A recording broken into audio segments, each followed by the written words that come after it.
Vasan TV ரசிகர்களுக்கு வணக்கம். இன்னைக்கும் நம்மளுடைய தெரிந்து கொள்வோம் நிகழ்ச்சியில் தெரியாத பல விஷயங்களை தெரிஞ்சுக்க போகிறோம். கங்காரு அது பார்க்கறதுக்கு ஒரு மனு சைட் இருக்குப்பா அப்படின்னு நம்ம சொல்லுவோம்ல. ஆனால் அது பிறக்கும் போது ரியலாக எப்படி இருக்கும் அப்படின்னு கேட்டால் ஒரு ஜெல்லி பீன் சைஸில் தான் இருக்குமா. அப்படி தான் கங்காரு அதுக்கு பர்த் கொடுக்கும். ஆனால் அந்த ஜெல்லி பீன் சைஸில் இருக்கக்கூடிய அந்த கங்காரு அப்படியே அந்த கங்காருடைய அதாவது அம்மா கங்காருடைய பவுச்சுக்குள்ளே போய் அதுக்கப்புறமா தான் வளர ஆரம்பிக்கும் அப்படின்னு சொல்கிறாங்க. அந்த பேபியோட க்ரோத்தை நம்ம அப்படியே பார்க்க முடியும். இப்போது நல்ல ஃப்ரெண்ட்லியாக பழகக்கூடிய கங்காரு ஹியூமன்ஸோட நல்லா ஃப்ரெண்ட்லியாக பழகுதுன்னு வச்சுக்கோங்க. அப்படிலாம் அடாப்ட் பண்ணி தனியாக வளர்த்துக்கிட்டு இருப்பாங்கல்ல, அவங்களாம் நினச்சா கை வைக்க விடும், அழகாக கை வச்சு திறந்தே பார்க்க முடியும் அது எந்த அளவுக்கு வளர்ந்துக்கிட்டு இருக்கு அப்படின்னு. ஸோ ஒரு குழந்தை வளர்கிறத லைவாக நம்ம பார்க்க முடியும் அப்படின்னா அது ஒரே ஒரு க்ரீச்சருக்கு மட்டும்தான் இருக்குது, அது கங்காரு அப்படின்னு சொல்கிறாங்க. இந்த கங்காரு அதுக்கப்புறம் அப்படியே வளர ஆரம்பிக்கும்.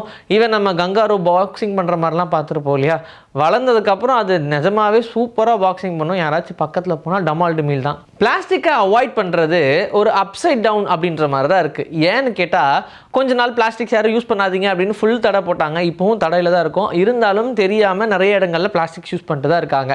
அது நம்மளே அறியாமல் ஒரு கட்டத்தில் வந்துடுது அப்படின்னு சொல்லலாம். ஆனால் முன்னளவுக்கு இப்போ யாரும் பிளாஸ்டிக்ஸை யூஸ் பண்ணுறதே கிடையாது.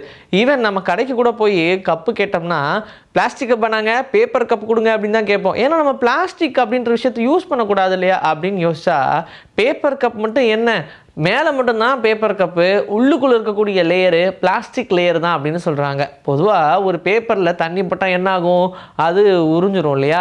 ஆனால் கொஞ்ச நேரமாவது அதை தாக்கு பிடிக்கணும் அப்படின்றதுக்காக உள்ளுக்குள்ளே ஒரு லேயராக பிளாஸ்டிக் லேயராக கொடுக்க தான் செய்கிறாங்க. ஆனால் அது தெரியாமல் நம்ம பேப்பர் கப்பில் தானே குடிக்கணும், அதனால் ஒன்றும் ஆகாது அப்படின்னு நினச்சிக்கிட்டு இருக்கோம். ஈவன் அந்த பேப்பர் கப்பில் நீங்கள் குடிக்கும்போது நிறைய பேருக்கு பல்கூச்சம் வரும். அதுக்கு காரணம் அந்த பேப்பர் கிடையாது, அதுக்குள்ளே இருக்கக்கூடிய பிளாஸ்டிக் தான். ஸோ இதுக்கப்புறம் நீங்கள் போய் எங்கேயாச்சும் பேப்பர் கப் வாங்குறீங்கன்னா அதுக்குள்ளேயும் பிளாஸ்டிக் இருக்க தான் செய்யும். முடிஞ்ச அளவுக்கு ரீயூசபிளாக யூஸ் பண்ணுங்கள். இல்லைன்னா நம்ம பேசாமல் அந்த மட்டுக்கு மாறிடுவோம், மண்பானையில் செய்யக்கூடிய கப்பில் யூஸ் பண்ணுங்க, வேலை முடிஞ்சு போச்சு. இப்போ நம்ம ஜென்ரலாக நிறைய இடங்களில் கேமரா யூஸ் பண்ணி பார்க்குறோம். மொபைல்ஸ்லாம் கேமரா வந்துருச்சு. ஆனால் ஃபஸ்ட்டு என்ன எடுத்திருப்பாங்க கேமராவில் அப்படின்னு யோசிச்சோம்னா 1888 ஒரு ஷாட் எடுத்திருக்காங்க. அதுவும் 2 செகண்டுக்கு. அந்த 2 செகண்ட் ஃபுட்டேஜில் என்ன நடக்கும்னா ஒரு லேடி சென்டரில் சும்மா திரும்புகிற மாதிரி திரும்புவாங்க, ஒரே ஒரு மென் மட்டும் அந்த பக்கத்தில் இந்த பக்கம்னு சொல்லி கிராஸ் ஆவாங்க. இதுதான் ஃபஸ்ட்டு ரெக்கார்ட் பண்ணியிருக்காங்க. ஆக்சுவலாக இது நார்மலாக ரெக்கார்ட் ரெக்கார்ட் பண்ணது கிடையாது, ஆக்சிடென்டலாக ரெக்கார்ட் ஆனது தான். ஆனால் எப்படி பார்த்தாலும் இதுதானே ஃபஸ்ட்டு ரெக்கார்ட் ஆன ஃபுட்டேஜாக வரும். அந்த ஃபுட்டேஜ் தான் இப்போ நம்ம பார்க்கக்கூடிய சினிமாக்கெல்லாம் ஒரு பெரிய முன்னோடி அப்படின்னு சொல்ல முடியும். ஏன்னா அதுதானே ஃபஸ்ட்டு கேப்சர் பண்ணியிருக்கு. இதனால் என்ன தெரிய வருதுன்னா இப்போ நீங்கள் என்ன பார்த்துட்டு இருக்கிறதுக்கு காரணமும் 1888 அவங்க கேப்சர் பண்ணதுனால தான். ஃப்ளூட், கிட்டார், பியானோ, கீபோர்ட் இப்படின்னு எனக்கு தெரிஞ்சது இவ்வளோதான்ற மாதிரி இன்னும் நிறைய இன்ஸ்ட்ருமெண்ட்ஸ் இருக்க தான் செய்யுது. இது எல்லாமே மியூசிக்கை ரெப்ரசன்ட் பண்ணது, மியூசிக்கை நமக்காக அவுட்புட்டாக கொடுக்குது இல்லையா. இது கரெக்டான கார்ட்ஸில் ப்ளே பண்ணோம் அப்படின்னா நமக்கு தேவையான மியூசிக் கிடைக்கும். இதை தப்பாக ப்ளே பண்ணும்போது இரிட்டேஷன் வரும். அப்போது ஒரு மியூசிக்கு நம்மளுடைய மூடை மாற்றுற மாதிரியான ஒரு என்ஹான்ஸ்மெண்ட் இருக்க தான் செய்யுது. அதனால தான் படங்களில் யூஸ் பண்ணக்கூடிய பேக்ரவுண்ட் ஸ்கோரெல்லாம் நம்மளை அதிக அளவில் அந்த படத்தோட ஒன்றிணைய வைக்குதுன்னு சொல்லலாம். இசைன்ற ஒரு விஷயம் எப்படி உருவாகியிருக்குன்னு கேட்டால் எதையா ஒன்று தட்டியிருப்பாங்க, அதுலேருந்து இசை வந்திருக்கும் அப்படின்னு நீங்கள் நினைக்கலாம். ஆனால் ஏதோ ஒன்று தட்டியிருந்தால் அதுலேருந்து சவுண்ட் அதாவது ஒலி தான் வந்திருக்குமே தவிர்த்து அதிலிருந்து இசை வர்றதுக்கான சான்ஸ் கிடையாதுல்ல. அப்போது இசை எதுலேருந்து வந்திருக்கும் அப்படின்னு கேட்டால் முன்னாடியெல்லாம் எப்படியாச்சும் யாராவது கம்யூனிகேட் பண்ணோம் அப்படின்னா ஏதோ ஒரு சவுண்டை யூஸ் பண்ணும் அப்படின்னு நினச்சாங்க. அப்படி யூஸ் பண்ணுறதுக்காக ஒரு விஷயத்தை கண்டுபிடிக்கணும்னு பியர் அதாவது கரடியில் இருக்கக்கூடிய எலும்பை எடுத்து அதில் ஒரு சின்ன மியூசிக்கல் இன்ஸ்ட்ருமெண்ட் பண்ணியிருக்காங்க. இதுதான் ஃபஸ்ட்டு மியூசிக்கல் இன்ஸ்ட்ருமெண்ட்டாக வரலாறுலேயே உருவான முதல் இன்ஸ்ட்ருமெண்ட் அப்படின்னு சொல்கிறாங்க. இதை கண்டுபிடிச்சி கிட்டத்தட்ட 60,000 வருஷத்துக்கு மேலே இருக்கும் அப்படின்னு சொல்கிறாங்க. ஸோ இந்த ஃப்ளூட் மாதிரி இருக்கக்கூடிய இந்த போன்லேருந்து வரக்கூடிய சவுண்டை வச்சு நிறைய கம்யூனிகேஷன்ஸ் அப்போது நடந்திருக்கு. யாராவது எதிரி வராங்கன்னா அதுக்குன்னு ஒரு தனி சவுண்டு, நம்ம அலர்ட் ஆகணும் அப்படின்றதுக்கான தனி சவுண்டு, இல்லை ரொம்ப சந்தோஷமான செய்தி அப்படின்னா அதை வெளிப்படுத்துறதுக்கு ஒரு தனி சவுண்டு அப்படின்னு அப்பவே டிஃப்ரெண்ட்டாக சவுண்ட்ஸ் எல்லாம் வச்சிருந்திருக்காங்க.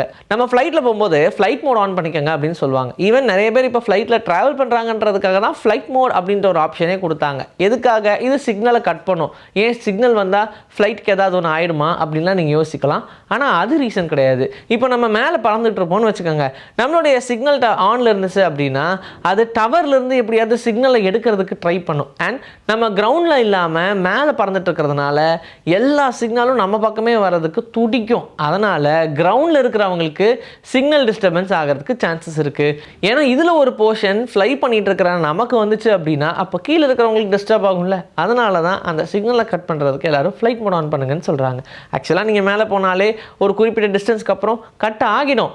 இருந்தாலும் ஏதோ ஒரு இடத்துல டிஸ்டர்பன்ஸ் ஆச்சுன்னா என்ன பண்ணுறது? நம்ம ஸ்கின்னை ரப் பண்ணி பார்த்தோம் வச்சுக்கோங்க, நிறைய டர்ட்ஸ் வர மாதிரி இருக்கும். என்னடா இவ்வளோ அழுக்கா நம்ம உடம்புல இருக்குது, காலையில் தானே குளித்தோம் அப்படின்னு நீங்கள் யோசிப்பீங்க. ஆனால் அது வெறும் டஸ்ட்டு மட்டும் கிடையாது, நம்மளுடைய டெட் ஸ்கின் செல்ஸ் அப்படின்னு சொல்லுவாங்க. அதாவது நம்ம ஸ்கின்னுக்கு மேலே இருக்கக்கூடிய லேயரு கொஞ்சம் கொஞ்சமாக இறந்துக்கிட்டே இருக்கும். அதுக்கப்புறம் அது அங்கங்கே விழுந்துக்கிட்டே இருக்கும் சின்ன சின்ன துவல்களாக. அது நீங்கள் நல்லா ரப் பண்ணும்போது ஒரு ரொட்டேட் ஆகி ஃபுல்லும் ஒன்றா சேர்ந்துடும், ஈவன் டஸ்ட்டோடு கலந்து. அதனால தான் நீங்கள் பார்க்கும்போது அது ஒரு டஸ்ட் மாதிரி இருக்குது. ஆக்சுவலாக அது வெறும் டஸ்ட் மட்டும் கிடையாது, அது டெட் ஸ்கின் செல்ஸும் கூட தான். இன்றைக்கி நம்மளுடைய தெரிந்து கொள்வோம் நிகழ்ச்சியில் தெரியாத பல விஷயங்கள் தெரிஞ்சுக்கிட்டோம். இதே மாதிரி சூப்பரான கண்டென்ட்டோட உங்களை நான் வந்து சந்திக்கிறேன். Until then, this is bye from me, Jeshri. Take care.